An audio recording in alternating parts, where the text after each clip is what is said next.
This video is brought to you by Raycon and their all-new everyday earbuds. It's a massive glow-up for Raycons, adding new features like active noise cancelling and multi-device connect, all while remaining at Raycon's famously reasonable price. Click the link below to get up to 20% off your order plus free shipping, or stick around to the end of the video to learn more.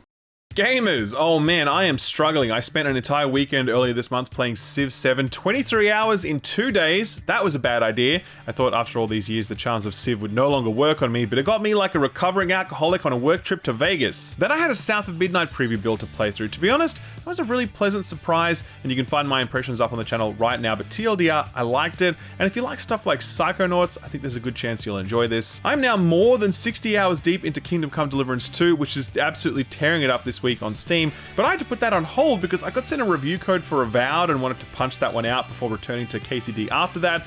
The Avowed review is going live on the channel very soon, so if you'd like to know the minute that is live, then be sure to subscribe and ding the notification bell, or hit the follow button on Spotify, because yes, you can now watch skill up videos over on Spotify, something we kicked off earlier this year, and it's doing pretty well, so thanks for tuning in over there. So that's been my last 12 days, and we haven't even gotten to Pirate Yakuza or Monster Hunter Wilds yet. Lord, give me strength and Red Bull, I'm gonna need it.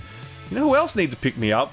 Warner Brothers. That's right, ladies and gents, Warner Brothers are going through it right now. Following the resignation of their games president, David Haddad, Bloomberg conducted interviews with 24 current and former Warner Brothers employees who shed light on what it was like working under him.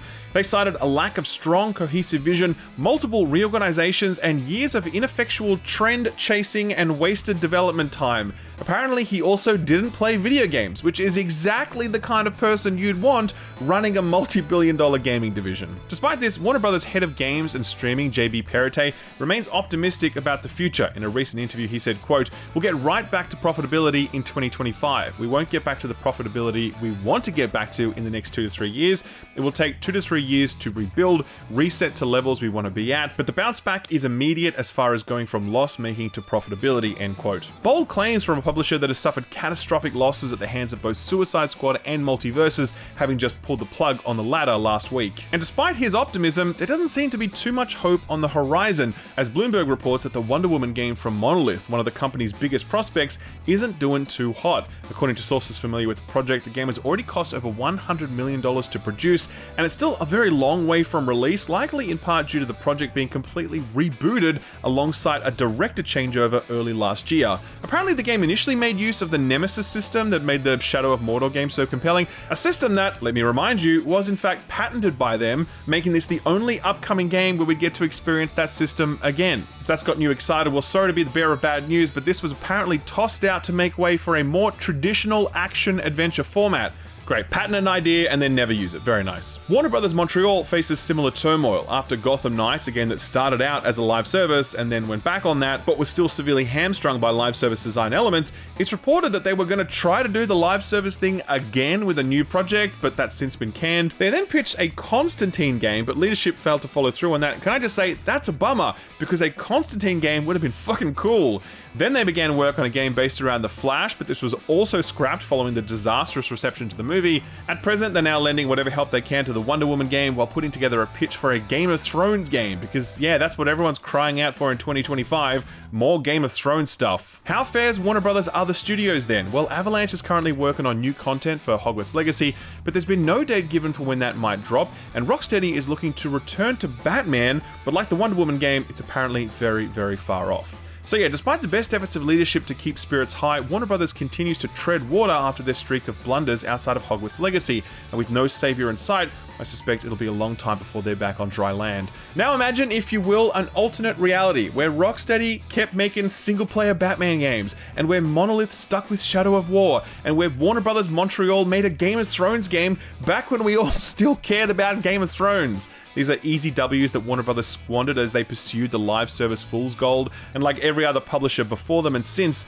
the bill has now come due. Similarly, ruinous happenings have befallen Hi-Rez Studios, the guys behind the third-person MOBA Smite, which is basically basically the third biggest MOBA behind League and Dota, might not be for long though, because man, their players are not happy. It all started when Hi-Rez Studios CEO Stuart disabled his Twitter account not too long ago. Nobody thought too much of that until recently, when a number of workers across all disciplines were abruptly ejected from the company. About 50 to 60, claims Hazar, a Smite content creator. He took to Reddit to post a list of all the people affected with links to their posts saying as much. And what's really taken people aback is not just the amount of developers, but the names. Many of these people have been the key faces of Smite, as they were driving members of the community alongside their technical roles. For example, one of those impacted was Ryan Bailey, aka Aggro, who's been with the company for over 8 years, not just as a designer, but as an active caster and streamer. Coinciding with all of this was the announcement that Hi-Rez Studios would be ending development on all of their games, bar one. Yes, you heard that right. Smite 1, Paladins, and Rogue Company are all getting iced so that Hi-Rez can focus exclusively on Smite 2 and Smite 2 alone.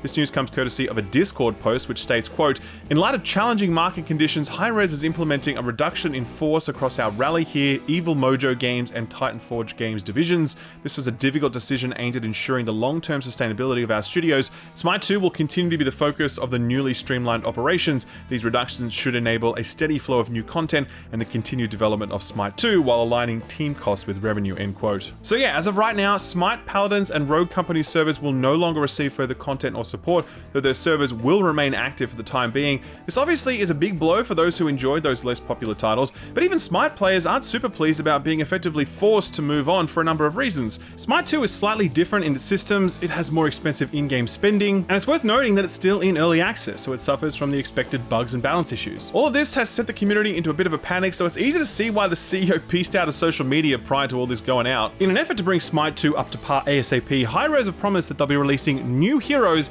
every week until August. Most being ported from the first game, but some new. It's an ambitious goal, and one can only imagine the amount of work required to deliver that. It almost seems like an impractical goal, full of risk when maybe an extra 50 or 60 veteran developers in the office might have helped deliver that on time and bug-free. Having said all of this, Hi-Rez shutting down games is hardly a new development. Did you know that they've worked on 13 games in the last 15 years, almost all of which have been shut down after launch, and with 3 more added to the pile, the future of Hi-Rez Studios remains as uncertain as ever. So Hi-Rez Studios got 99 problems right now, but Sony had like 1,001 this week when the PSN went down for seemingly no reason. That's right, for almost 24 hours on Saturday, players were unable to play any games online, whether that be a multiplayer game or even a single player game that had the dumb always online thing. It also meant you couldn't play many of your digital games since they require PSN verification. Worst of all, this happened the same weekend as the Monster Hunter Wilds beta. Sony, how dare you? While all this was going on, what did Sony have to say for themselves? Well, they took to Twitter with the following helpful post, quote, "We are aware some users might be experiencing issues with PSN," end quote.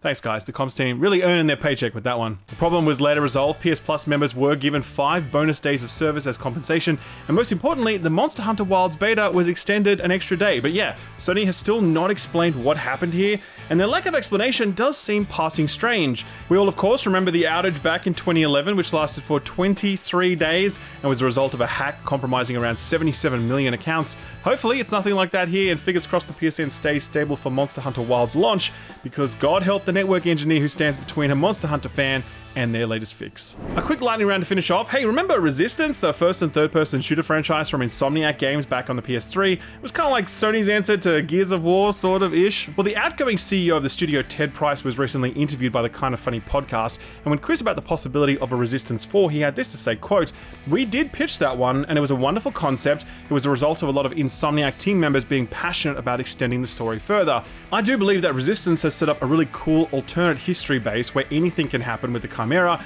and where they go and where their origins are. We spent a lot of time working on backstory and brainstorming on where we could take this in the future," end quote. He says timing and market opportunity were why it never came to fruition, but does hint at potentially looping back to it at some point in the future, saying, quote, "When you work on a franchise for a long time, it's nice to have a chance to move on to something else, and at the same time, it's also nice to be able to come back to it. So fortunately, because Insomniac is part of Sony and Sony owns the intellectual property to Resistance, we will always have the opportunity to revisit Resistance," end quote.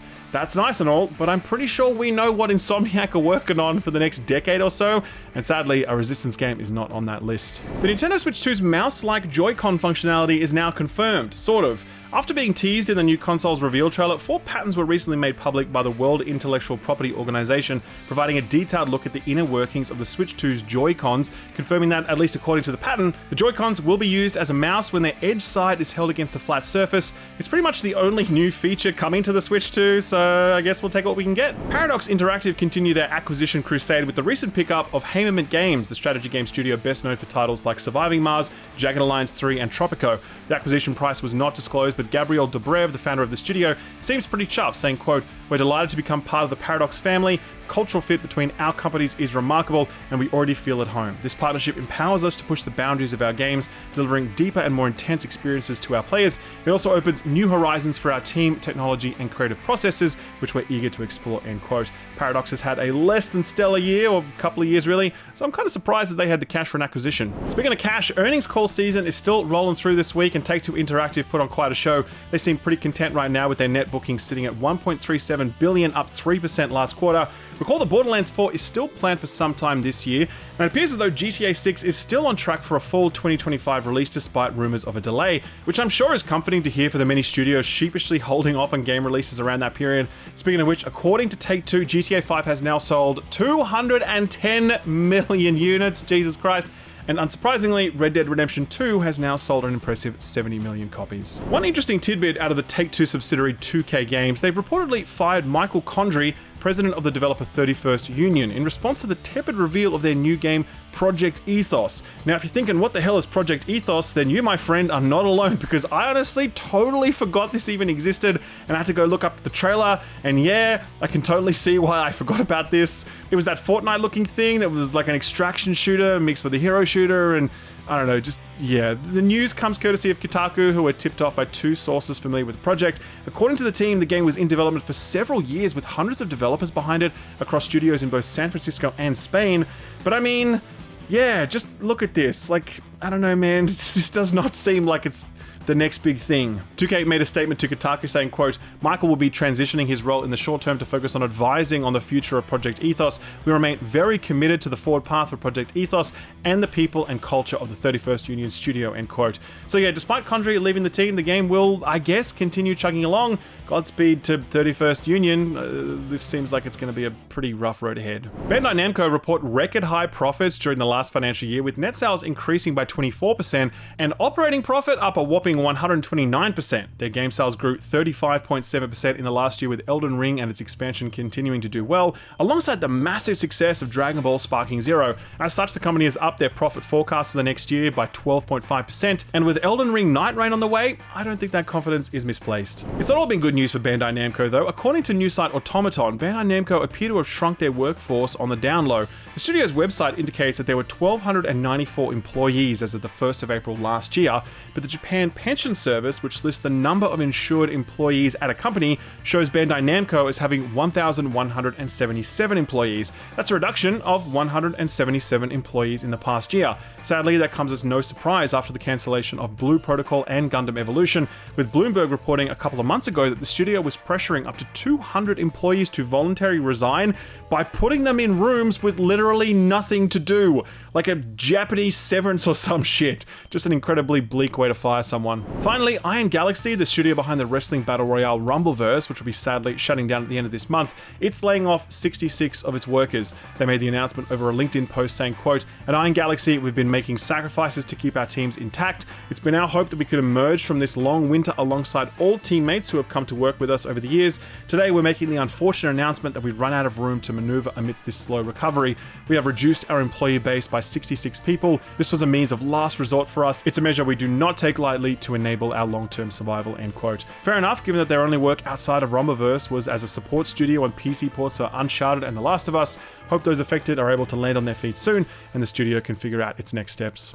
So what got announced or delayed this week? Not a whole lot of announcements this week, actually, and one of the announcements wasn't even supposed to be out there right now. It seems like someone on the PlayStation storefront pulled a lever that they weren't supposed to pull, and as a result, a new trailer and store page update for Konami's remake of Metal Gear Solid 3 went live, with a release date and everything. That date is August 28th this year, which sounds very sensible right now, and though the page and trailer have been pulled, I think we can pretty safely assume that things will go ahead as planned pending any major delays. Some suggest that trailer was meant to be saved for an impending State of Play showcase, which could very well have been announced by the time this video is up. You know our track record. But more importantly, the trailer confirmed the return of the snake versus monkey minigame from the original PS2 version, which sees you hunting and subduing those mischievous monkeys from Ape Escape. Very possible that this mode will be a PS5 exclusive, but in this day and age, you just never know. One announcement that did go as planned, like we had actually no idea that this was coming, is Civilization 7 VR for Meta Quest, which 2K and Firaxis announced at the Civ World Summit. Now, they say that this is a distinct version of the game made exclusively for Quest. It uses mixed reality to do the whole tabletop wargame format thing we've seen in some other games,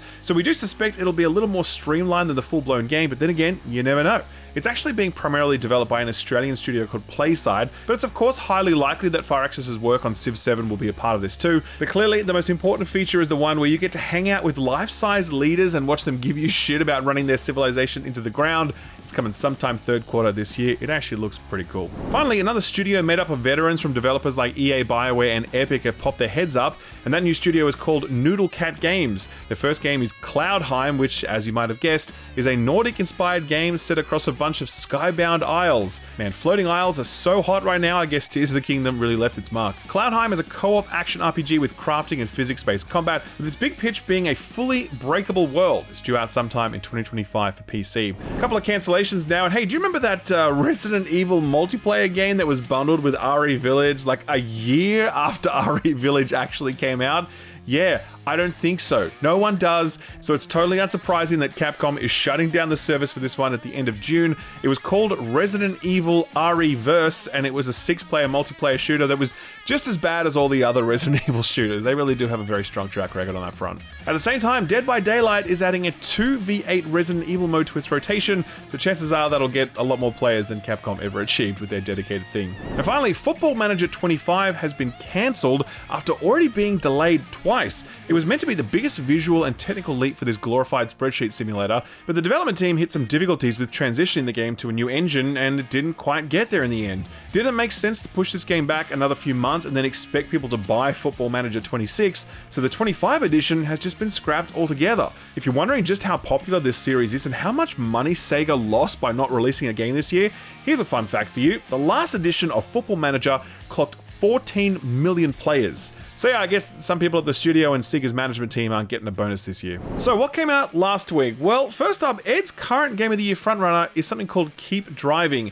It's that early 2000s indie road rock RPG. At the time of writing, it's sitting at a very positive rating on Steam with 481 reviews, 95% of them positive. Plenty of really lovely reviews on this one, which reflect a lot of what we said when we featured this on our Put This On Your Radar segment a few weeks back. Here's someone by the name of Fata Nagelbet, who sunk 26 hours into this one. Quote, "From the art to the writing to the music, this is just an absolute gem. Lovely, bittersweet vibes, weird adventures, fun gameplay loop. I'm totally vibing with this game, and I also discovered some really cool bands. If the concept seems interesting to you, just get it. You won't be disappointed. Been a while since I played something this fresh," end quote. And another quickie here from Steam user Pallet, who's got 13 hours on it and said, quote, "A brilliant RPG that is simultaneously very traditional and very unique, with great, well-balanced mechanics and a loving, nostalgic setting. Beautiful graphics and great music too. It makes me want to go out on an adventure like this in real life," end quote. A big congrats to this indie duo for another winner. Be sure to also check out their shooter Post Void if you haven't seen that. That's pretty cool as well. Next up is Sworn's early access launch. This is a game that's like, what if Hades was co-op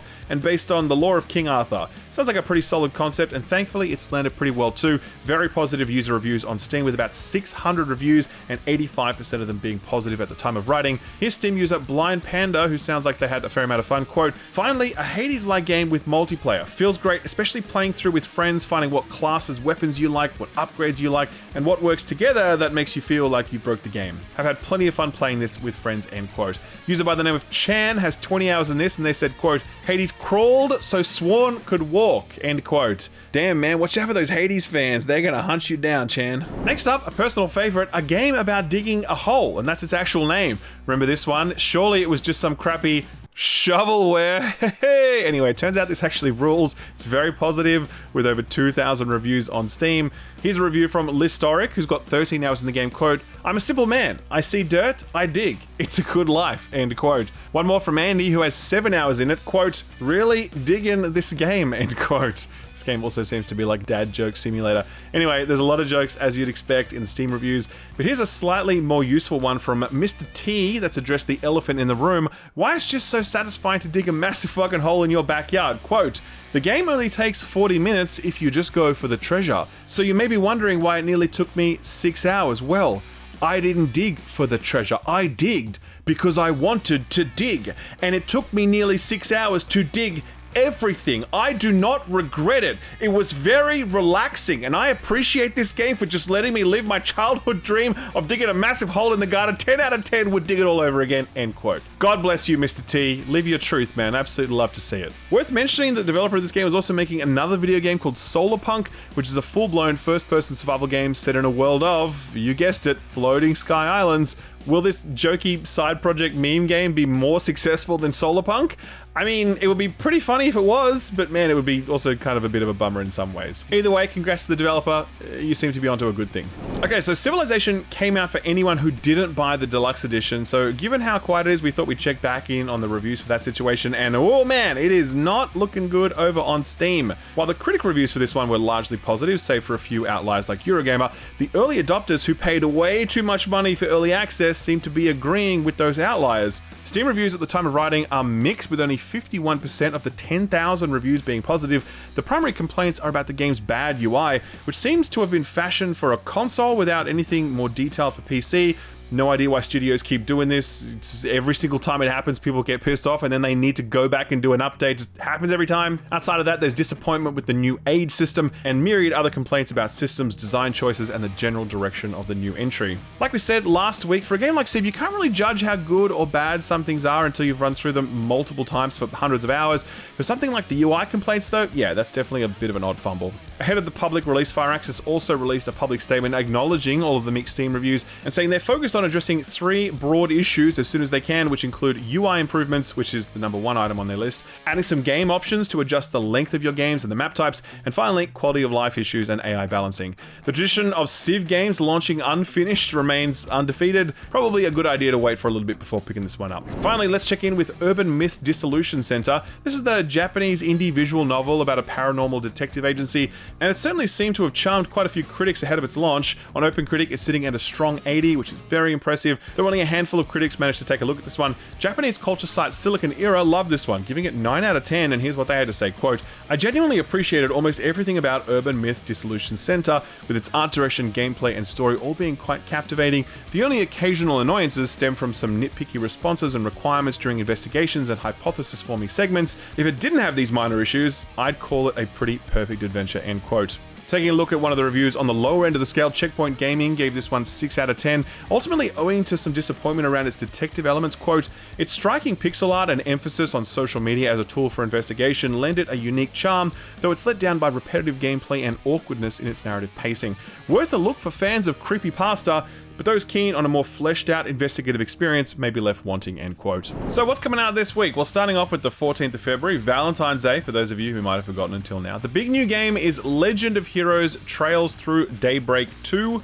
This is the sequel to what was a well-received new entry in the lesser-known but long-running action JRPG series, and one that the audience feared might never actually be translated for the West. This one continues the story arc that was started in the previous game that released mid-last year, and reviews are actually already out for this one. We'll dig into them a little more next week, but right now it's sitting at a strong 76 on OpenCritic, so that's probably a safe enough bet for anyone who's already invested. Also taking advantage of the Valentine's Day release date is our remastering buddies at Aspyr, who are putting out Tomb Raider 4, 5, and 6 remastered. These folks are getting pretty good at the whole remaster gig after a few really iffy releases last year, but they are of course beholden to the mission of being faithful to the source material that they're given. Sometimes that can result in a Soul Reaver 1 and 2 situation, i.e. good. Other times it can result in a Jedi power battle situation, i.e. not so good. We're going to put this one in the latter camp because in case you weren't old enough to remember this, Tomb Raider 4, 5, and 6 were not so great, gang. Maybe time will be gentle to them, but at the very least they look much nicer now. Hopping over to next week, and Avowed releases on on Tuesday the 18th of February,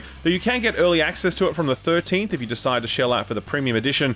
This is of course Obsidian's next big first-person RPG. As I said, my review will be up on the channel and on Spotify very soon, so if you're interested, be sure to hit that subscribe button and click the notification bell, or click the follow button on Spotify. Avowed is headed to PC, Xbox Series consoles, and it will be day one on Game Pass. And finally, for the coming week, the first part of Don't Nod's return to narrative games will also be released on the 18th, and it's called Lost Records Bloom and Rage. Don't Nod have taken a bit of a detour over the last year with the action-adventure games like Banisher's Ghosts of New Eden and Jusant, and seemingly suffered a little bit because of it, but remember that this was the studio who created Life is Strange, so it's nice to see them getting back to their native territory. This game follows a group of former friends in two different timelines during a fun summer vacation in the 90s where some dark shit went down. Fast forward to the present day and they haven't spoken to each other for like 30 years, but now all of a sudden they have to, for reasons unknown. Definitely an intriguing premise for a two-part story, big Yellow Jackets vibe, which is intriguing. Looking forward to seeing how this one turns out. It's headed to all platforms bar Switch. One more notable release out this week, and it's a lovely looking indie game we thought was worth highlighting, so put this on your radar.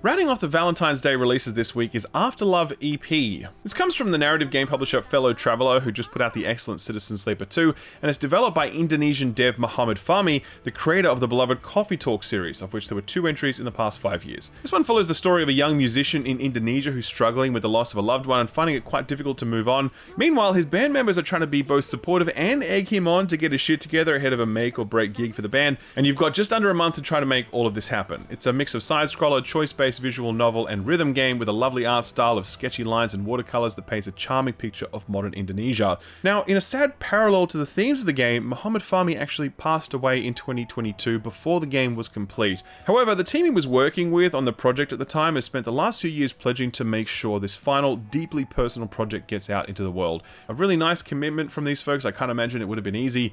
So if you'd like to look at this one, definitely check it out, maybe even give it a wish list. You can find a link to it over on our Steam Curator page, which also has links to all of the other Put This On Your Radar stuff we've recently covered.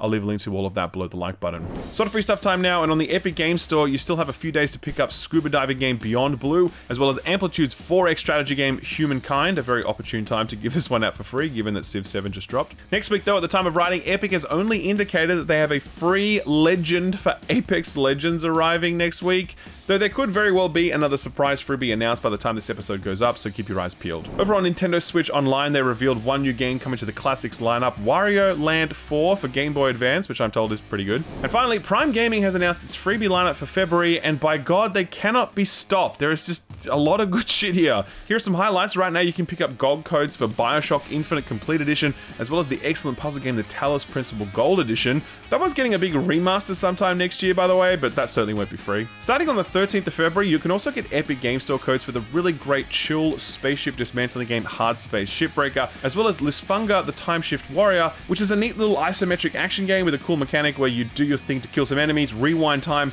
and then basically co-op with yourself. Coming up later in the month are games like Wolfenstein Youngblood, Deus Ex Human Revolution, and some good little indies, so we'll let you know when those come up too, but plenty to keep you occupied here, as if there wasn't enough already.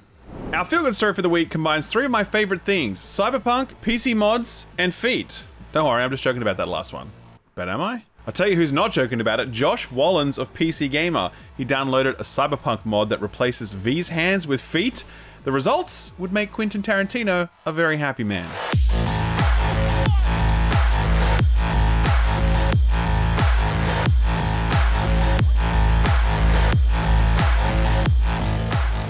Alright, ladies and gents, that's the show for the week, and yes, I'm fully aware that there is a PlayStation State of Play going live just a few hours after this video is uploaded. That was announced by Sony just as we were finalizing the script for this one. Classic This Week in Video Games timing right there, love to see it. We'll cover all those announcements next week, but plenty to look forward to this week as well, like my Avowed review. Austin reviewed a little indie game by the name of Ender Magnolia, and he absolutely loved it. And we've got an episode of the Friends Per Second podcast going up, one where we interview one of the developers from Rebel Wolves, the studio comprised of former CD Projekt Red developers who just revealed their sick-looking vampire game. So like I said, a lot to look forward to, but here and now, we'd love it if you could drop the video a like, subscribe if you haven't, and ding that notification bell so you'll know the next time we upload. Hell, why not follow us on Spotify as well, since you can now watch skill up videos there too, with no mid-roll ads if you're a Spotify premium subscriber. No matter where you watch, we appreciate you. Thanks for stopping by, and a big thanks to this week's sponsor, Raycon.